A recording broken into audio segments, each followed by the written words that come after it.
사울이 다메섹에 있는 제자들과 함께 며칠 있을새 즉시로 각 해당에서 예수가 하나님의 아들이심을 전파하니 듣는 사람이 다 놀라 말하되 이 사람이 예루살렘에서 이 이름을 부르는 사람을 멸하려던 자가 아니냐.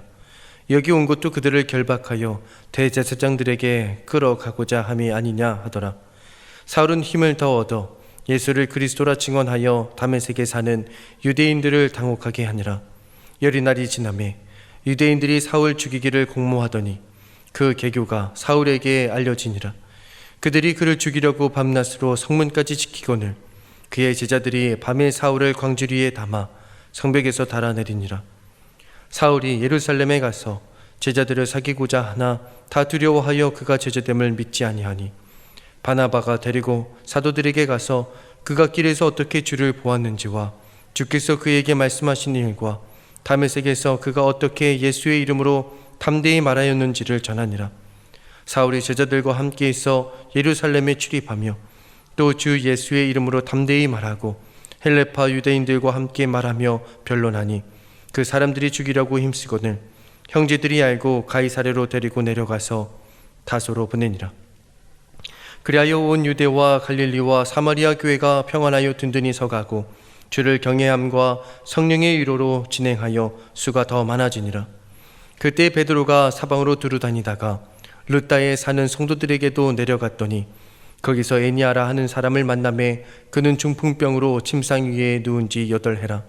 베드로가 이르되 에니아야, 예수 그리스도께서 너를 낫게 하시니 일어나 내 자리를 정돈하라 한데 곧 일어나니 르다와 사론에 사는 사람들이 다 그를 보고 주께로 돌아오니라. 요바에 다비다라 하는 여제자가 있으니 그 이름을 번역하면 도르가라. 선행과 구제하는 일이 심히 많더니 그때 병들어 죽음에 시체를 씻어 다락에 누이니라. 르다가 요바에서 가까운지라 제자들이 베드로가 거기 있음을 듣고 두 사람을 보내어 지체 말고 와달라고 간청하여 베드로가 일어나 그들과 함께 가서 이르매 그들이 데리고 다락방에 올라가니 모든 과부가 베드로 곁에 서서 울며 도르가가 그들과 함께 있을 때에 지은 속옷과 겉옷을 다 내보이거늘 베드로가 사람을 다 내보내고 무릎을 꿇고 기도하고 돌이켜 시체를 향하여 이르되 다비다야 일어나라 하니 그가 눈을 떠 베드로를 보고 일어나 앉은지라. 베드로가 손을 내밀어 일으키고 성도들과 과부들을 불러들여 그가 살아난 것을 보이니 온 요빠 사람이 알고 많은 사람이 주를 믿더라. 베드로가 요빠에 여러 날이 있어 시몬이라 하는 무두장이의 집에서 머무니라. 아멘. 귀한 찬양 감사드립니다. 오늘도 저희가 주의 날 주님을 예배하고 주의 이름을 높여드리기 위해 이곳에 모였습니다. 성령께서 우리와 함께 하십니다. 주님이 오늘도 우리를 강하게 붙들어 주시는 줄 믿고 여러분들 예배 가운데 새 힘 얻으시기를 축복합니다. 주로 인한 기쁨이 충만한 성도의 삶 사시기를 다시 한번 축복합니다. 사도행전 말씀을 우리가 계속 따라가면서 참 주님은 신실하시다. 교회를 세우시고 성도들을 통하여 하나님 나라의 복음을 전파해 가시는 주의 역사가 참 놀랍다는 것을 깨닫게 됩니다. 사울이 주님을 만났습니다.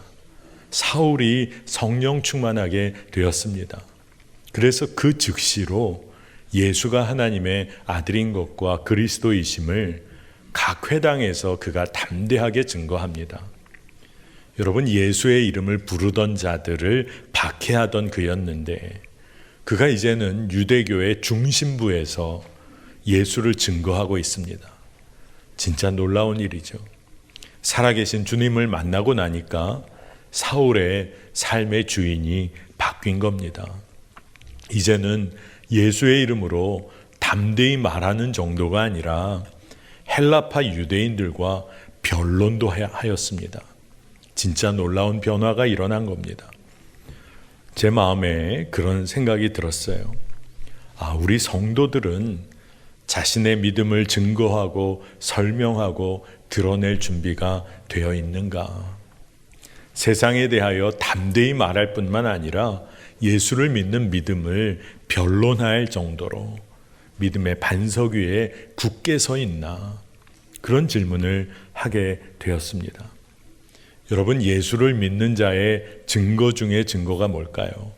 그것은 복음을 전파하는 것입니다. 예수님을 드러내고 복음을 전파하지 않고는 견딜 수 없는 것.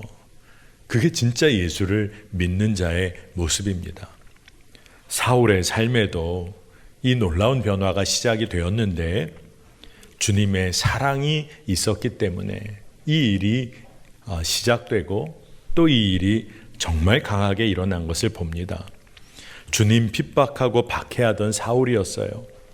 인간적인 마음, 인간적인 눈으로 보면 주님께서 사울을 그저 심판하셔서 내치면 될 일일 것 같습니다. 그런데 우리 주님은 사울을 창세전부터 기억하시고 품으셨어요. 처음부터 끝까지 그를 붙잡아 주셔서 사랑으로 만나 주셨어요. 그 사랑 때문에 사울의 삶의 변화가 일어난 겁니다. 여러분, 사랑으로 심은 것은 반드시 열매를 봅니다. 전적인 삶의 변화가 꼭 일어납니다. 우리가 부모로 자녀를 양육하면서 참 부족하지만 깨닫는 것이 하나가 있습니다. 그것은 뭐냐 하면 사랑으로 끝까지 가르친 것만이 남는다는 겁니다. 여러분, 진짜 그렇지 않습니까? 사랑으로 믿어주고 기도한 것만 남습니다. 사울은 주님과의 사랑의 관계가 분명해지기 시작한 그 다음부터 힘을 더 얻어 정말로 예수님 증거했습니다. 그러니 유대인들 입장에서 보면 너무 당혹스러운 거죠. 그토록 유대교의 하나님 바라보면서 어떻게 보면 자기 뜻대로 예수님을 박해하는 일에 온 힘을 다했던 자가 예수를 증거하니 그들이 당황하고 당혹해했습니다. 그래서 유대인들이 이 사울을 죽이고자까지 하였는데 사울은 이를 피할 수 있도록 그 모든 것을 미리 알게 되어 피할 수가 있었습니다. 오늘 말씀에서 우리가 주목해 보아야 할 부분이 있다면 사울이 죽음의 위기를 피하여 예루살렘으로 가게 됐는데 거기서 제자들을 사귀고 싶어 했어요. 사귀고자 했습니다. 근데 그때 어려움이 있었다는 바로 그 대목입니다.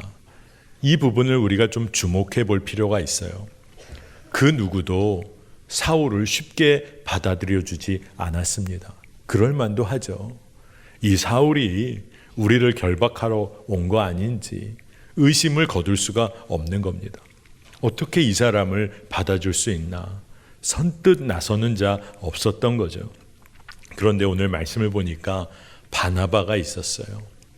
바나바는 사울을 품었습니다. 사울을 용납했어요. 바나바가 한 일에 관해 사도행전 9장 27절이 이렇게 기록합니다. 바나바가 데리고 사도들에게 가서 그가 길에서 어떻게 주를 보았는지와 주께서 그에게 말씀하신 일과 다메섹에서 그가 어떻게 예수의 이름으로 담대히 말하였는지를 전하니라. 아멘. 바나바가 사울을 제자들에게 데려가서 그 되어진 일을 다 소개하고 품어주고 용납한 거예요. 자신의 편견, 선입견에 따라 움직이지 않고 주의 마음으로 사랑으로 품어준 바나바로 인해서 사울이 예루살렘 제자들과 함께하는 길이 열리기를 시작합니다. 여러분, 그런데 그런 질문이 들지 않습니까? 바나바는 도대체 어떻게 사울을 품을 수가 있었을까? 사울 안에 역사하시는 예수님을 바나바가 믿음의 눈으로 보았기 때문이라 믿습니다. 사울 안에 주님이 일하고 계시는구나. 그게 믿어지니까 사울을 품은 거죠. 그리고 예루살렘의 제자들 사이에서 중재자가 된 것입니다. 여러분, 저희 매화교회에서 지금도 제자훈련이 진행 중에 있는데 이제 거의 이번 기수가 마무리 단계입니다. 바라기는 오늘 3부 예배 드리시는 모든 성도님들도 기도하고 기회를 만드셔서 꼭 제자훈련 참여하시면 좋겠다는 마음이 있습니다. 우리가 함께하는 제자훈련 교재에 이런 이야기가 있어요. 집안이 너무 어려워서 어린 시절에 창녀촌에 팔려간 자매가 있었습니다. 참 어려운 삶이었지만 귀한 한 청년을 만나게 돼 사랑에 빠지게 되는데 그 두 사람이 서로 의지하면서 이 어둠의 그늘에서 벗어나야겠다. 자기들 힘으로 그렇게 해보려고 마음의 결정을 합니다. 그래서 위험을 무릅쓰고 창녀촌을 탈출해서 자신들을 알아볼 수 없는 먼 곳으로 가서 새 출발을 시작해요. 이 자매가 창녀촌에 있을 때 늘 가장 부러웠던 것이 온 가족이 함께 예배드리러 가는 모습을 길에서 이렇게 보게 될 때 그 마음에 나에게도 가족이 생겨서 함께 예배하면 너무 좋겠다. 그래서 이 청년과 부부가 된 이후에 그곳의 교회에 등록을 하고 정말 행복한 믿음 생활을 하게 됐습니다. 교우들이 얼마나 가족처럼 대해주는지 진짜 믿음 생활을 행복하게 한 거죠. 그런데 세상에 비밀은 없는지 이 자매의 과거가 어느 한 집사님을 통해 정말 알게 되고 또 그게 퍼지기를 시작했어요. 교우들 중에는 말은 안 했지만 어떻게 이 자매가 자신의 과거를 숨기고 우리를 속이고 있었나 이런 식의 생각을 하기 시작한 겁니다.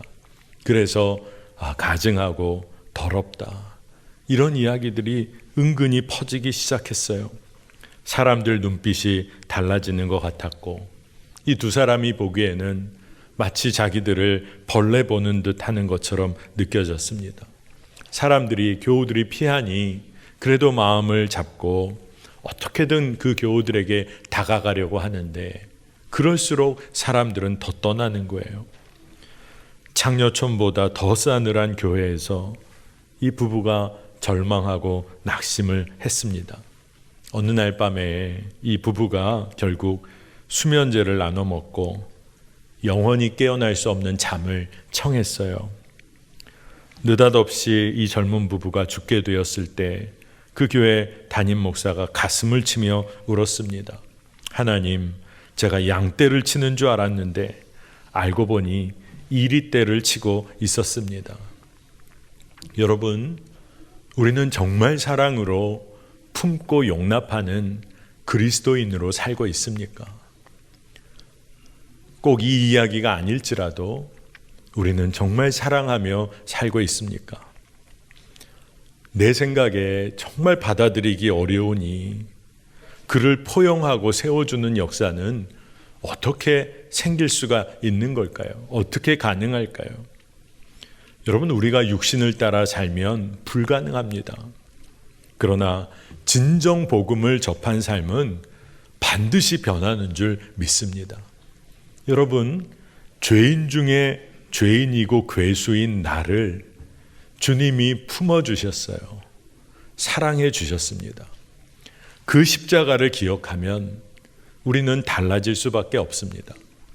여러분, 우리 주님께서 나의 마음의 깊은 곳, 다른 어떤 사람에게도 드러내지 않았던 내 마음의 깊은 곳, 그리고 아무도 모르는 내가 행했던 모든 일들을 주님이 알고 계신데 주님은 그런 나를 품어주신 거죠. 여러분, 그것을 믿고 그리고 그 사랑을 깨달으면 달라지는 것은 당연합니다. 박해하던 자가 복음의 증거자로, 배신하고 도망갔던 자가 예수의 길을 그대로 따라가는 그 길을 걷는 자로 변합니다. 사랑이신 주님 증거하고 복음을 전파할 때, 사랑을 심어갈 때 놀라운 기적은 삶에서 일어납니다. 여전히 유대인들이요, 사울을 죽이려 했어요.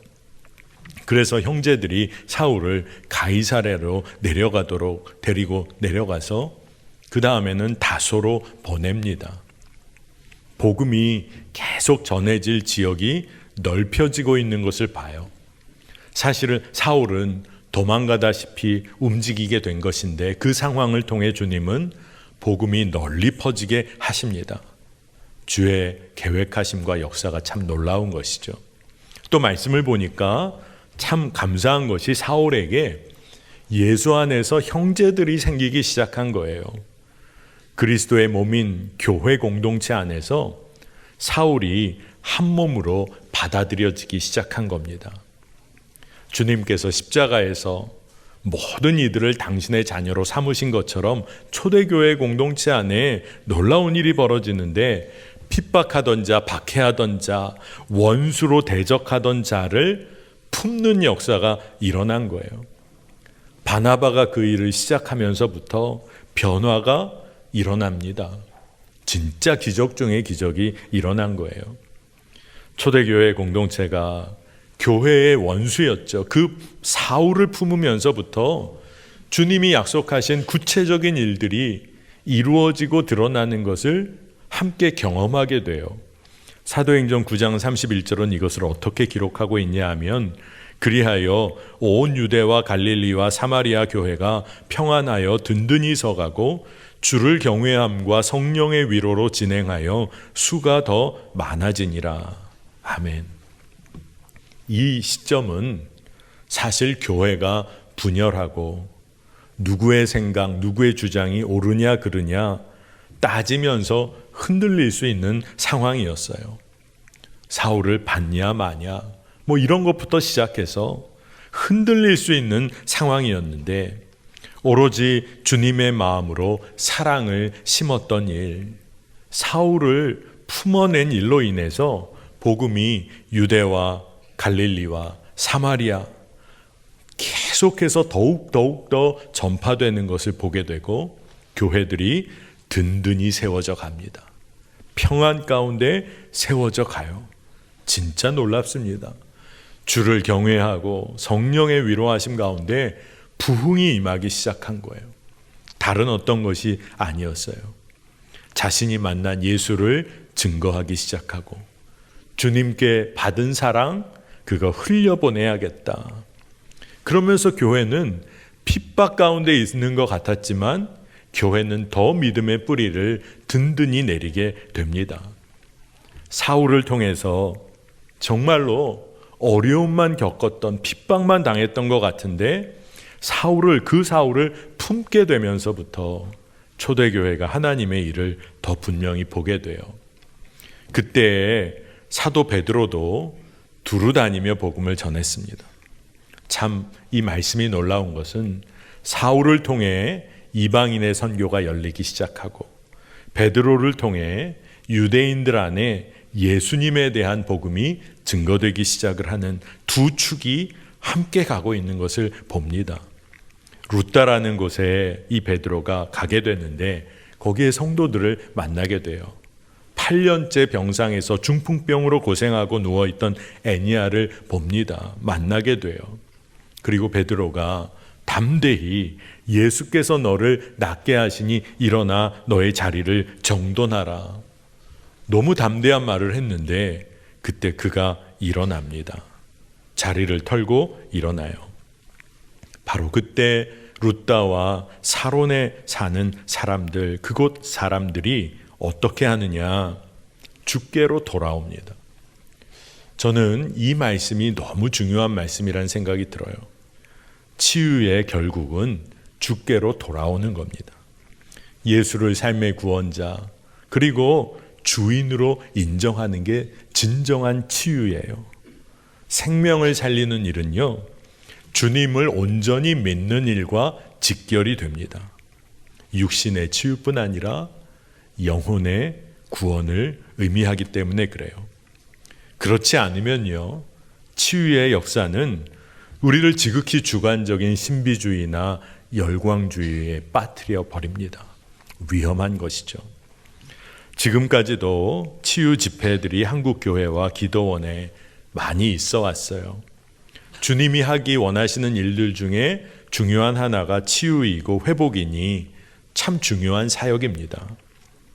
그런데 이러한 치유와 회복의 역사가 강하게 일어날 때 많은 사람들은 현상에만 주목할 때가 많아요. 질병의 치유에 지극히 관심합니다. 물론 중요한 일이에요. 그러나 치유가 되었냐, 병이 나았냐 아니냐, 이게 전부가 아니라는 겁니다.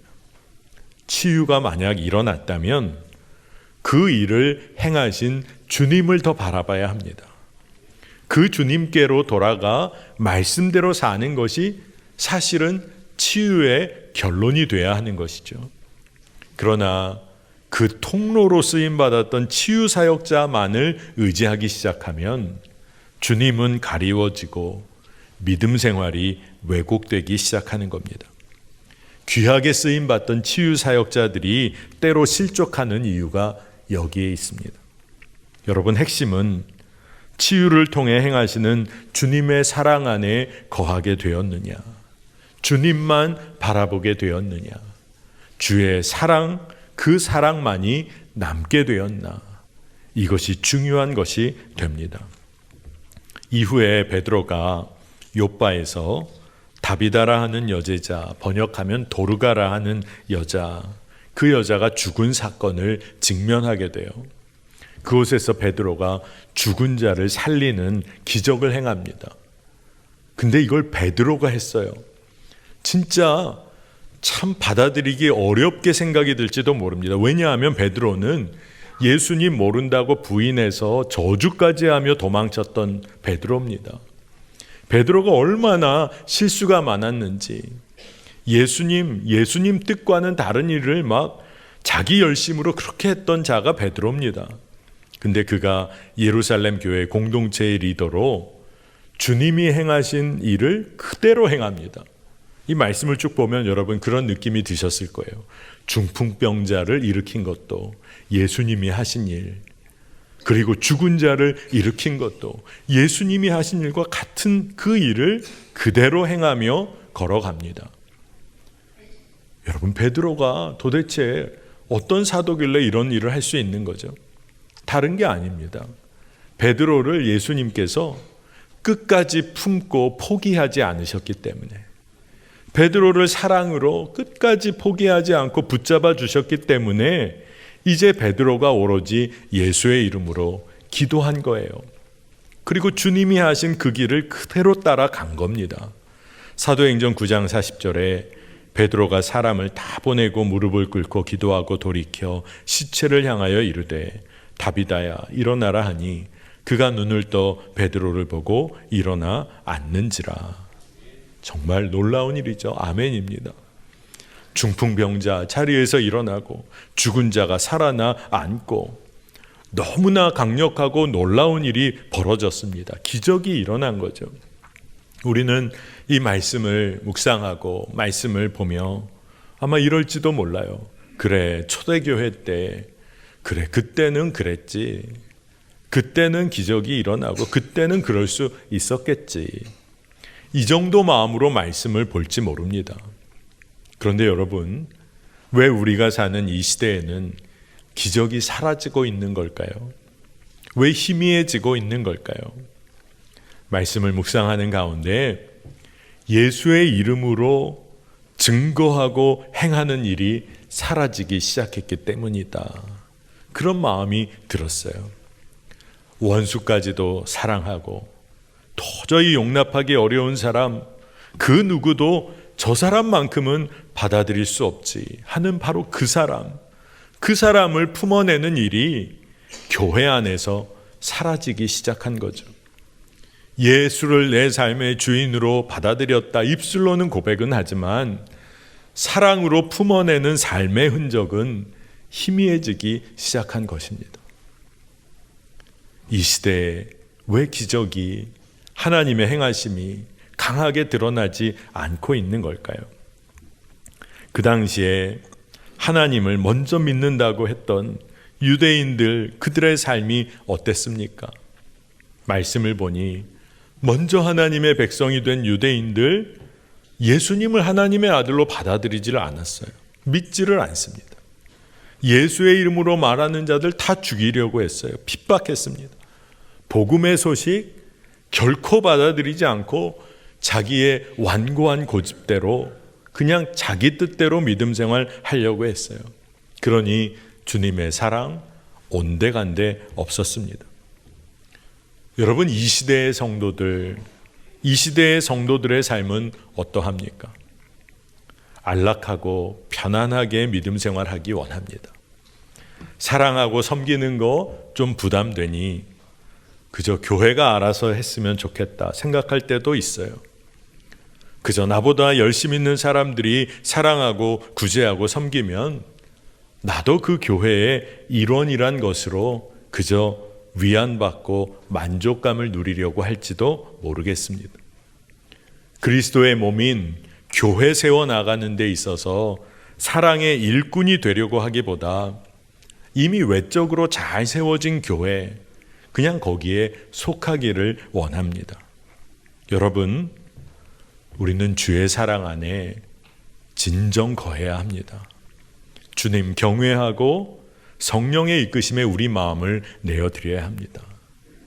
주님을 진짜 믿고 주님을 따른다면 삶의 변화는 분명히 일어납니다. 베드로가 도르가 다비다라 하는 여제자를 예수의 이름으로 일으켜 살려냈지만 사실 오늘 성경의 말씀은 도르가가 어떤 삶을 살아왔는지에 관해서도 아주 주목하고 있어요. 아주 짧은 말씀들이었지만 그는 선행과 구제하는 일, 그 일이 심히 많았던 제자의 삶을 살았다. 성경이 정확하게 말합니다. 너무나도 안타깝게도 이 도르가가 죽었을 때 주변의 사람들이 시체를 잘 싸서 다락에 잘 놓입니다. 그리고 근처에 베드로 사도의 소식을 듣고 두 사람을 선택해서 그곳에 보내 베드로를 청합니다. 와주기를 간절히 청합니다. 이미 죽었어요. 이미 끝난 일일지 몰라요. 그런데 그 주변의 사람들은 도르가가 있는 이 시체가 있는 곳에 베드로 사도가 와서 주님께서 놀라운 일을 행하실 것을 믿고 그리고 그를 간절히 청합니다. 여러분, 도르가와 성도들 사이에 사랑의 관계 아니고서는 설명이 안 되는 이야기예요. 이미 다 끝난 일 같아요. 근데 사랑의 관계가 분명한 삶이 있었기 때문에 이런 일이 있는 거예요. 베드로가 그곳에 오죠. 다락에 갑니다. 이미 과부들이 그곳에 있었어요. 모든 과부들이 베드로에게 보여주는 겁니다. 이 죽은 도르가와 함께 지은 속옷과 겉옷을 보여줘요. 이게 뭘 의미합니까? 이 도르가란 여제자가 과부들의 어려운 삶의 형편을 함께 돌보고 그들과 함께 사랑의 삶을 함께 살았다는 것을 말하는 거예요. 도르가가 죽었습니다. 근데 도르가의 삶에 곳곳에 심겨진 사랑의 씨앗들이 있었다는 것을 말씀이 기록하고 있는 거예요. 여러분, 베드로가 예수의 이름으로 그를 살려내 앉힙니다.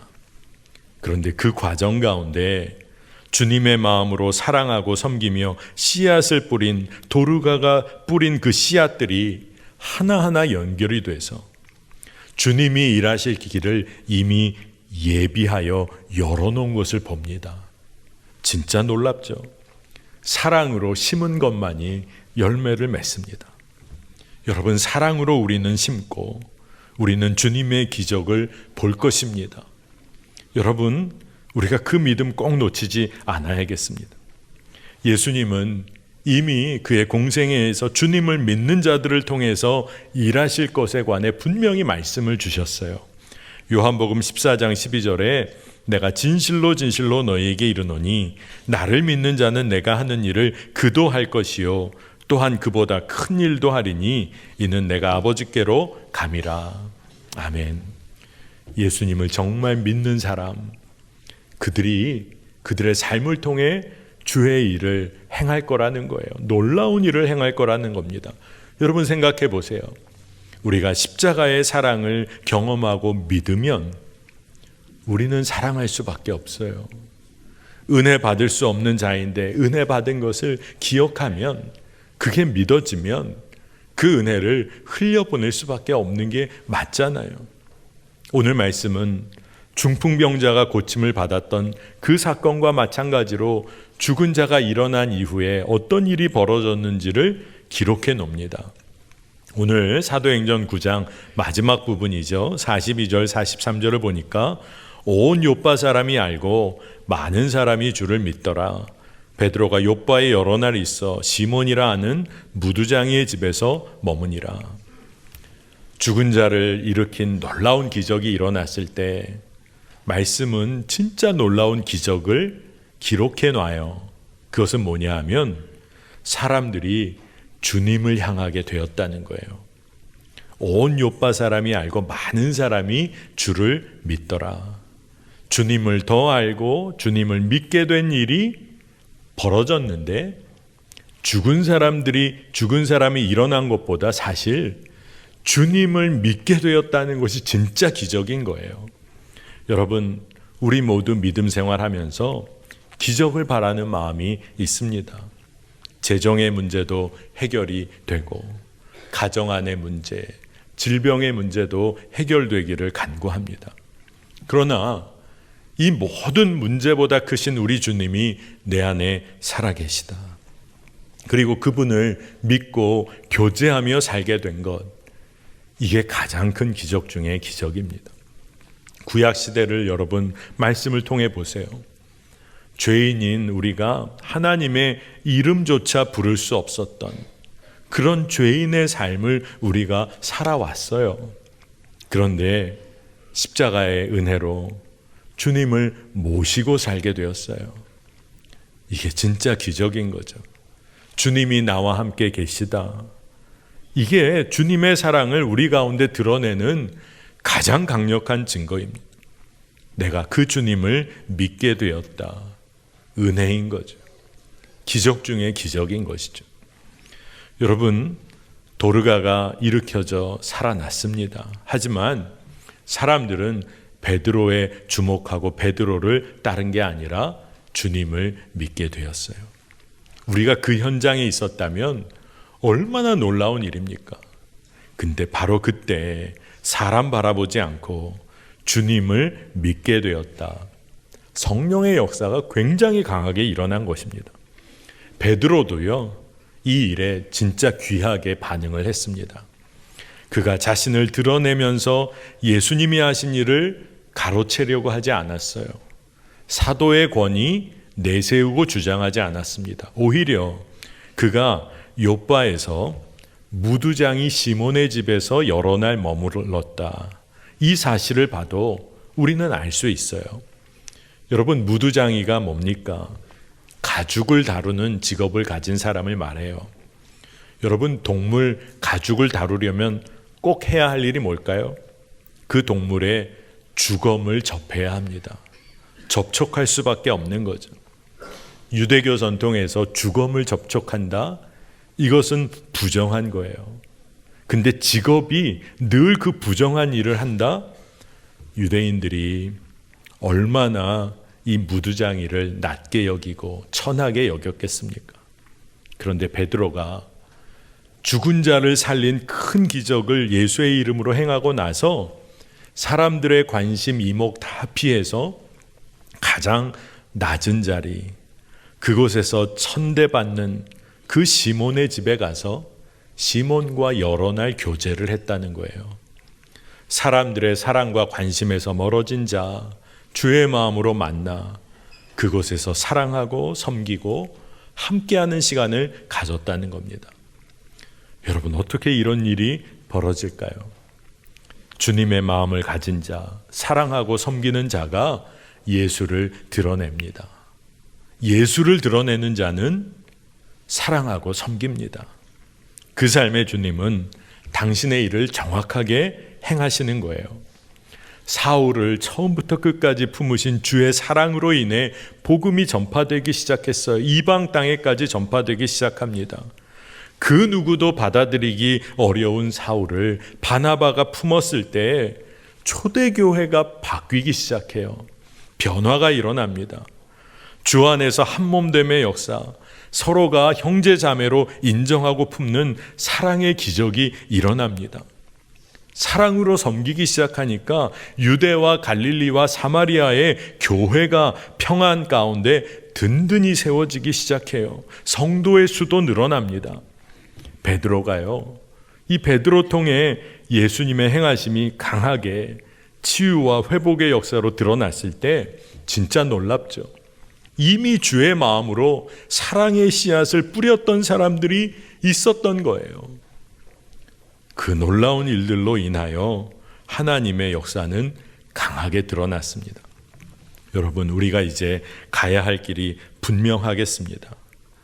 주님의 마음, 내 안에 살아 역사하시는 예수님, 그 뜻에 순종하며 사랑하고 품기만 하는 거예요.